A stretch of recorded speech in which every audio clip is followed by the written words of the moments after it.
Welcome to Word on Wednesday.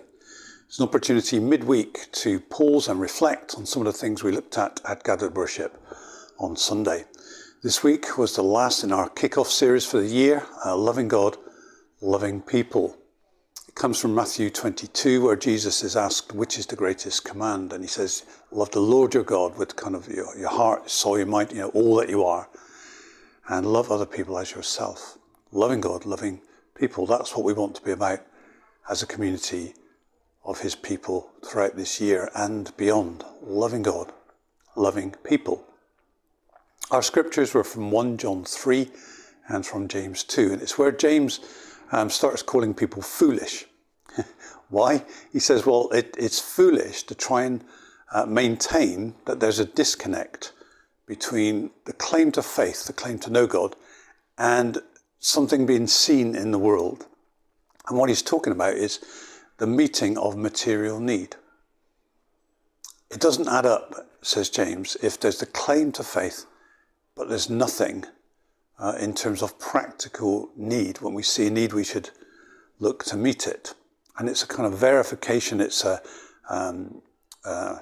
validation of the claim to faith. They're two sides of the same coin, says James. And John likewise says, our claim to know God, to love God, is backed up by the meeting of material need, especially among our brothers and sisters, fellow believers.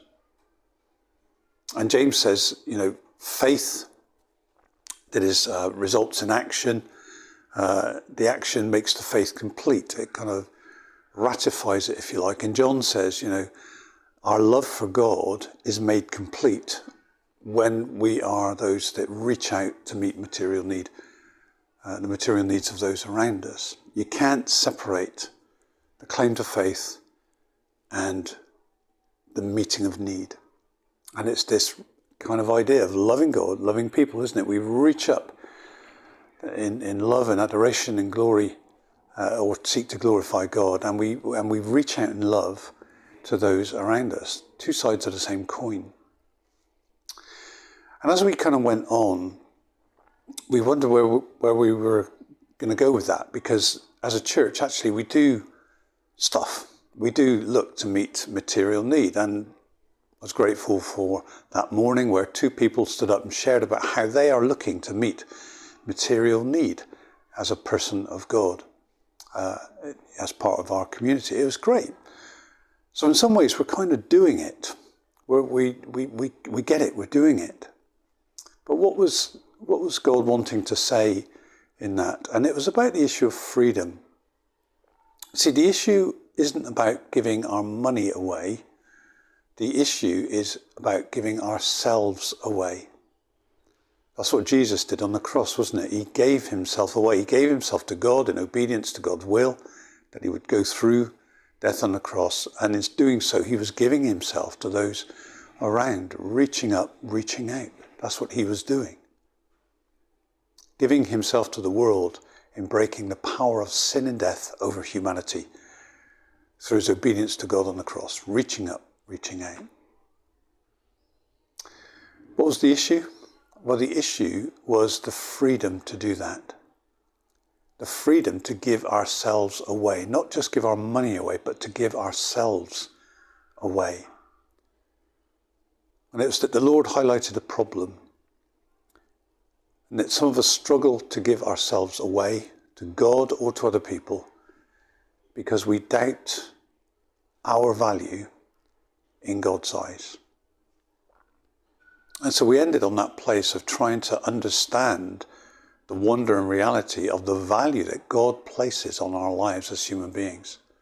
We touched on Romans, where Paul says, it was while we were still sinners that Christ died for us. You see, it wasn't that God said, get your life sorted, get it all sorted out, come to me and I might kind of form some kind of relationship with you. It was while we were still sinners that Christ acted to break the power of sin and death, that we might have a true and open, free relationship with God and with other people. And if we don't grasp that, if that isn't rooted deep within us, if we don't realize the value that Christ's death has put upon our lives and the eternal consequence that it brings, then we'll never be free to give ourselves away. So at the beginning of this year, when we think about loving God, loving people, it's going to involve us giving ourselves away. We'll never be able to do that if we don't fully understand our value in the eyes of God. So I don't know where you got with that if you were here on Sunday, but I pray that you'll continue to be open to the Lord and allow him to root in you the value that he has placed on your life, that you might be free to give yourself away to him and to those around you, that you might be free to love God and love people. Well, enjoy the rest of your day, and I pray that the blessing of the knowledge of God's love and grace and value will change your day. It will impact your day. It will work itself out in your day. When we know we are loved, we are free to love, aren't we? Well, enjoy the rest of your day, and may God bless you.